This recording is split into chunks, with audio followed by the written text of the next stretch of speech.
Welcome to the Talking Michigan Transportation Podcast. I'm Jeff Cranston. I'm pleased this week to have a repeat guest, Joanne Muller, who is the transportation correspondent for Axios, based in Detroit. She covers a lot of ground, and in this podcast, she also covers a lot of ground. We talk about everything from what's going on with tariffs and the auto industry to the ongoing evolution of automated vehicles and Uber using some driverless vehicles in Austin, Texas, along with some other developments there.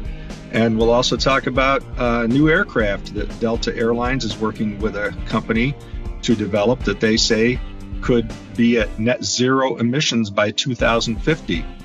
So I think it's a lot of interesting stuff, all things mobility. So I hope you enjoy the conversation.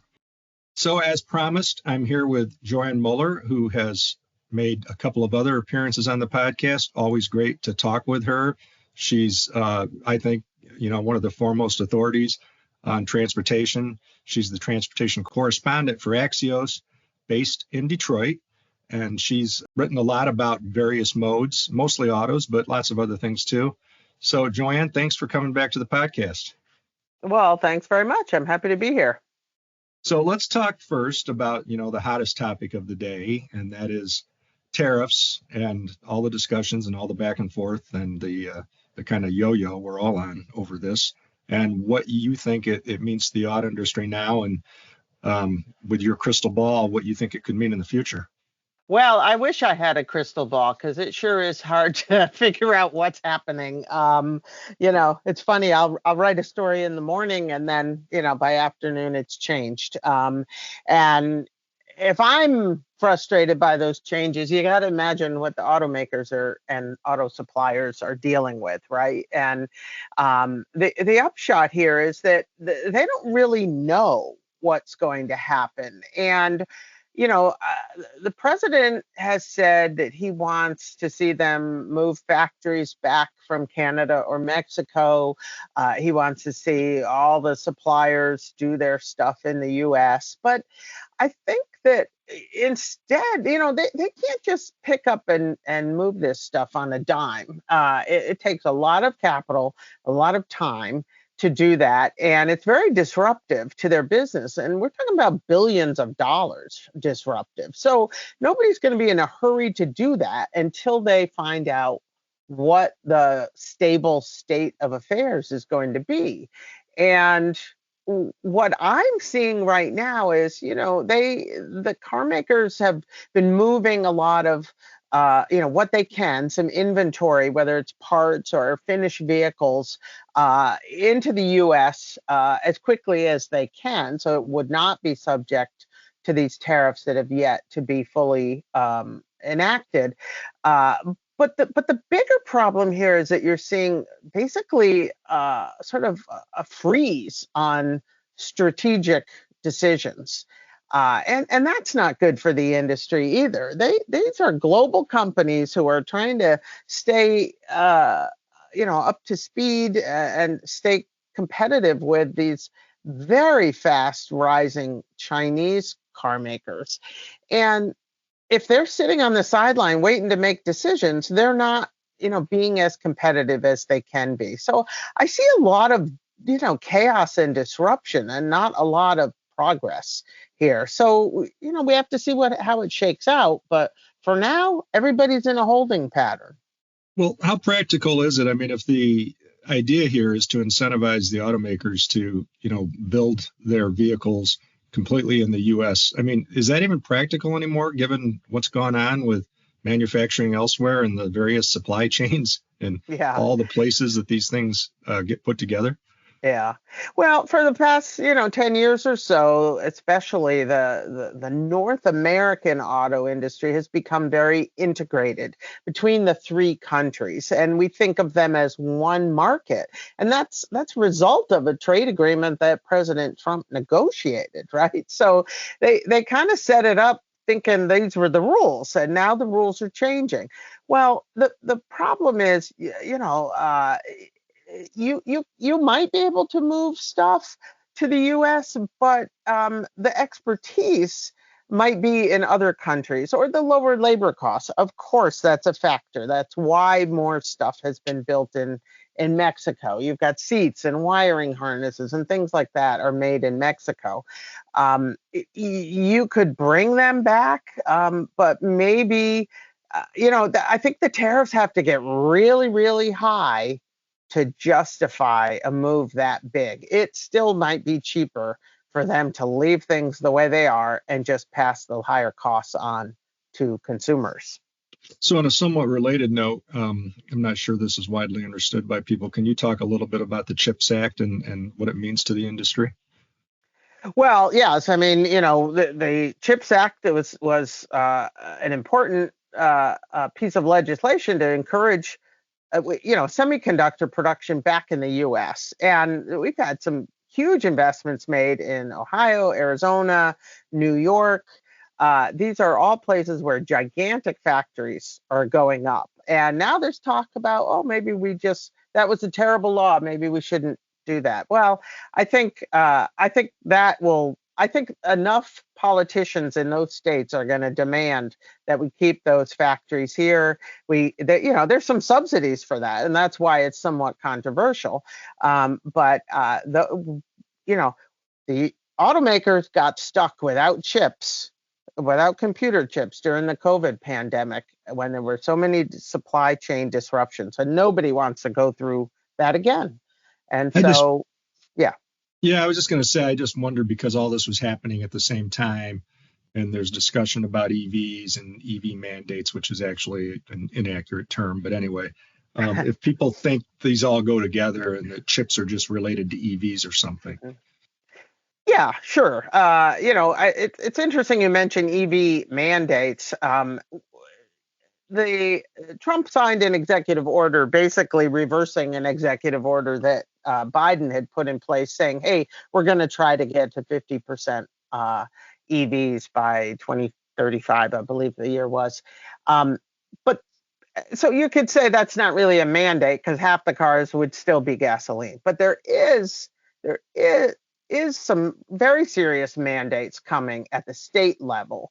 And this, I think, is the fight you're going to see first. And that is California. The state of California has a waiver from EPA clean air standards to set their own air quality emission standards. And because of that freedom, California has gone ahead and created a law that says all cars must be EV by 2035. And they start phasing that in as soon as next year. Now, other states have the option of following California or going with the federal rule. 11 states have said we're going to model our laws after California's. And many of those are in the Northeast, like New York and Connecticut and Maryland and Massachusetts, all those states up there. The problem is they are nowhere near achieving the level of EV adoption, particularly in those Northeast states. And so the automakers are very, very worried about this because by next year, they're supposed to be selling 35% EVs. And in a lot of these states, they're at about 7, 8, 9% tops. So there's no way they can hit those targets. So they would be out of compliance. Well, how do they comply? They have to dump a bunch of EVs in a market that doesn't want them, and therefore sell them at a discount, take a hit on the profit, which was already marginal or non-existent. And so it's extremely disruptive and distortive of the market. And so what I think you're going to see, in fact, Trump has already said he wants to repeal that California mandate, and Congress is trying to undo it as well, although there's a lot of legal fights happening to see if they can actually do that. So that fight literally is going to happen in the next couple of weeks. So watch the news for that one. That's interesting. But even before, this became such a political issue and what we do about EVs, sales weren't what people had hoped and projections weren't. And that's mostly, I think, still related to range anxiety, isn't it? Yes, for sure. Range anxiety, I like to call it charging anxiety now, because the range is not a problem. These cars can go 300 miles on a full charge, which is far more than anybody needs in a day, and probably will last you a whole week. Um, but the charging anxiety is, where do I charge this? If I don't have a charger at my home, is there enough public charging? Is it fast enough? Is it going to get me, where I need to be on time? So that's the one issue. The other one is still the pricing, and these cars, EVs are a little over $50,000. I want to say 55,000 average um, right now. And there are currently still some $7,500 tax credits to buy an EV, but not that many vehicles qualify. And that's partly because of the battery ingredients. Is the battery sourced from? If it comes from China, then you don't get that tax credit. So these regulations have become really, really complex, and it's very confusing to consumers for sure. And so what you are seeing instead is hybrid sales are starting to soar. A lot of people say, you know what, it's not that I'm against helping the environment. I just, I'm not ready to take that plunge yet on the EV, so I think I'll buy a hybrid instead. And they're tiptoeing toward electrification. And hybrids have been around for a long time, but the, I guess, discussion, the more intense discussion, more people buying EVs, not as many as some hope, but more, has probably prompted more people to say, okay, I'll now take that leap to a hybrid. I'm not ready to take a leap to an EV. Is that pretty much how it works? Exactly. Yeah. Yep. Stay with us. We'll have more on the other side of this important message. In Michigan, safety comes first on the roads. To combat distracted driving, Michigan passed the hands-free law. The law makes holding or manually using a cell phone or other mobile electronic device while operating a vehicle a primary offense. This means an officer can stop and ticket you for violating the law. This can include, but not limited to, sending or receiving a call, sending, receiving, or reading a text or email, accessing, reading, or posting to social media sites, or entering locations into the phone GPS.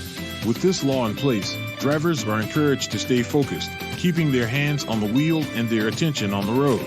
Drive smart, drive safe, drive hands-free. Michigan's hands-free law, making the road safer for everyone. Yeah, so let's talk a little bit about another story you had last week, getting off of autos and into the air. It said that the future of flying could look very different. Can you talk about that? Yeah. So Delta Airlines, which has a big hub in Detroit, has sort of a laboratory where they work on lots of sustainable aviation ideas. And one of them that they're working with, there's a California startup. It's called Jet Zero, and they've designed this new kind of airplane. It's called a blended wing body airframe. And if you think of a traditional airplane, it's kind of like a tube in the sky with a couple of wings bolted onto the side of it. This is more blended together. It's more like a flying blob, and the wings are blended right into the body. The engines are on top of the body, and it's the strangest looking thing, but it is expected to be up to 50% more fuel efficient than the kinds of planes we have today. And that's going to be super important because aviation is one of the hardest forms of transportation to decarbonize. So this could be a giant breakthrough. And Delta is trying to help this company sort of get this plane design to market and for testing within just a couple of years.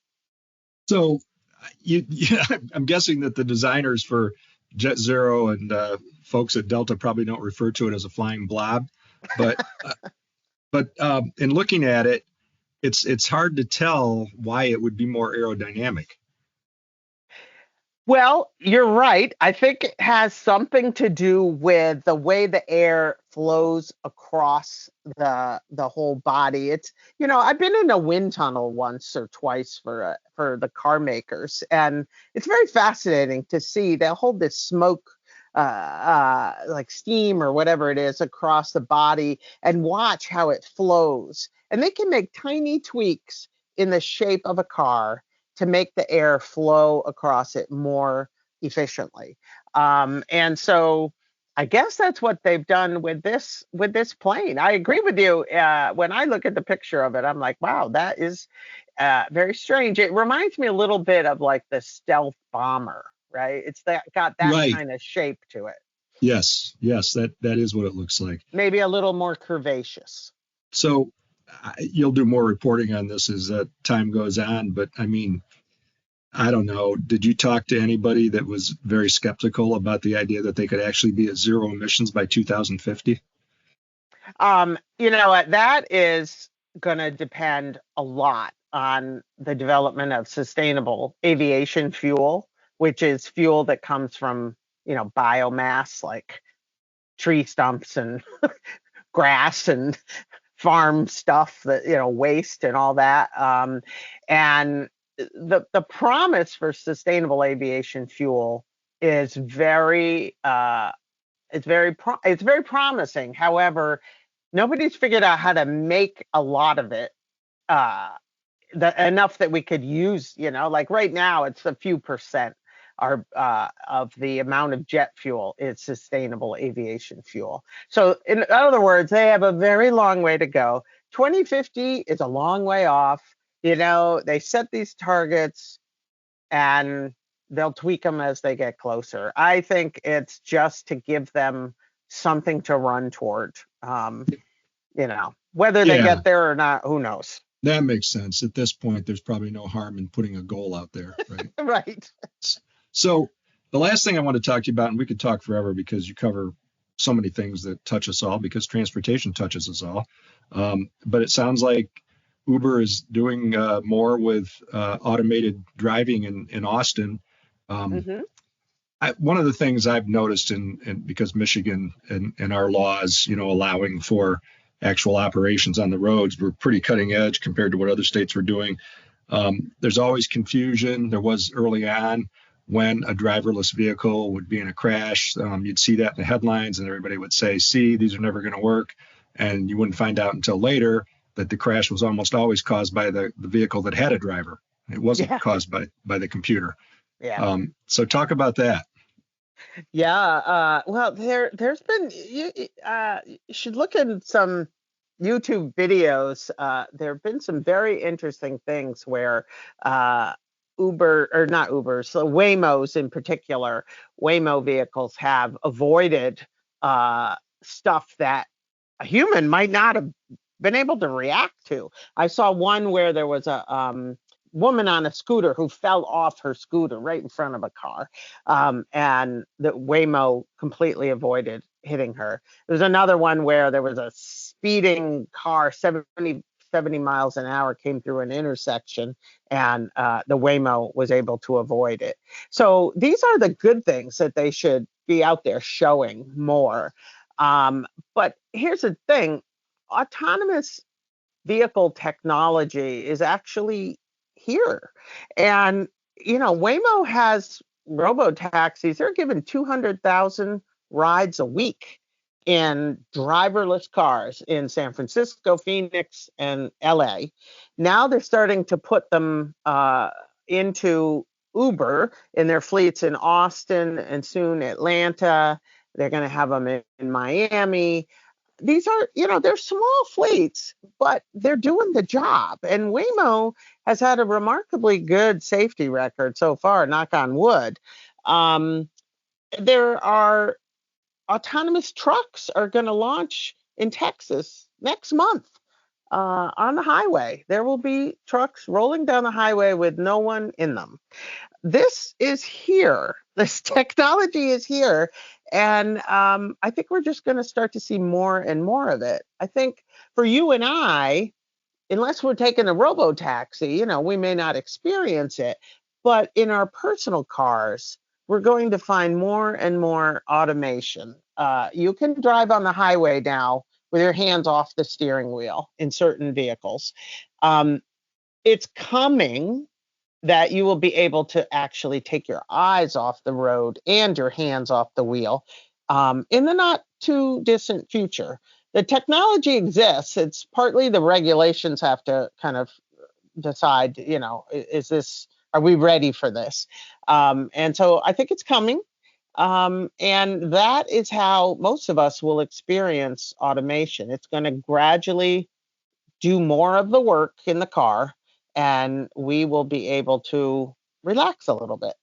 Yeah, well, it's not even a close call for me. I mean, the computer doesn't speed, it doesn't drink, it doesn't get angry and have road rage, it doesn't, fall asleep. I mean, the list goes on of what the human behavior that causes crashes. So I'm counting on autonomous vehicles by the time I am too old to drive, and that, they take away my driver's license, but I can still get places because a robo-taxi is going to take me there.